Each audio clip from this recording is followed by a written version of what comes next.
अमावस्या की भूतिया बारात गांव के बाहर एक सुनसान कच्ची सड़क थी, जिसके बारे में कहा जाता था कि अमावस्या की रात वहां से कोई नहीं गुजरता।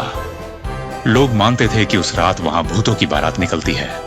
ढोल नगाड़ों की आवाज, धीमी शहनाई और सफेद कपड़ों में अजीब साए। रिया एक निडर और जिज्ञासु लड़की इन बातों पर विश्वास नहीं करती थी।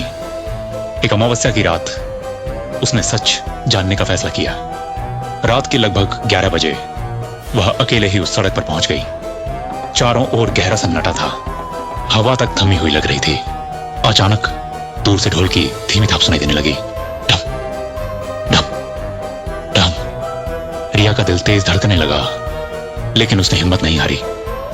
जैसे जैसे आवाज पास आती गई, उसे सफेद कपड़ों में कुछ आकृतियां दिखाई देने लगी। धीरे धीरे पूरा दृश्य साफ हुआ। एक बारात, लेकिन कुछ अजीब था। सभी के चेहरे धुंधले थे, जैसे कोई चेहरा ही ना हो। शहनाई की आवाज अब उसके कानों में चुभने लगी थी। एक दुल्हन सफेद साड़ी में घूंघट डाले खड़ी थी और दूल्हा, उसकी आंखें बिल्कुल काली थीं, बिना किसी चमक के। अचानक बारात रुक गई। सभी की नजरें रिया की तरफ मुड़ गईं। एक अजीब सी ठंडी हवा चली और किसी ने फुसफुसाया, हमारे साथ चलो। रिया डर के मारे पीछे हटने लगी।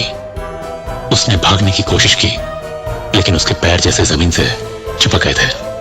ढोल की आवाज तेज होती गई, ढम ढम ढम। बारात धीरे धीरे उसकी ओर बढ़ने लगी।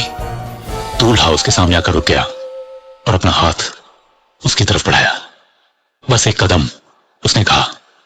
रिया ने चीखने की कोशिश की, लेकिन आवाज गले में ही अटक गई। अचानक सब कुछ अंधेरा हो गया।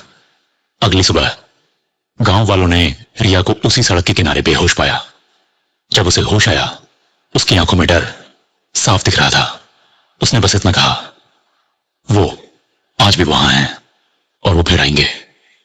उस दिन के बाद से हर अमावस्या की रात वो सड़क फिर से गूंज उठती है।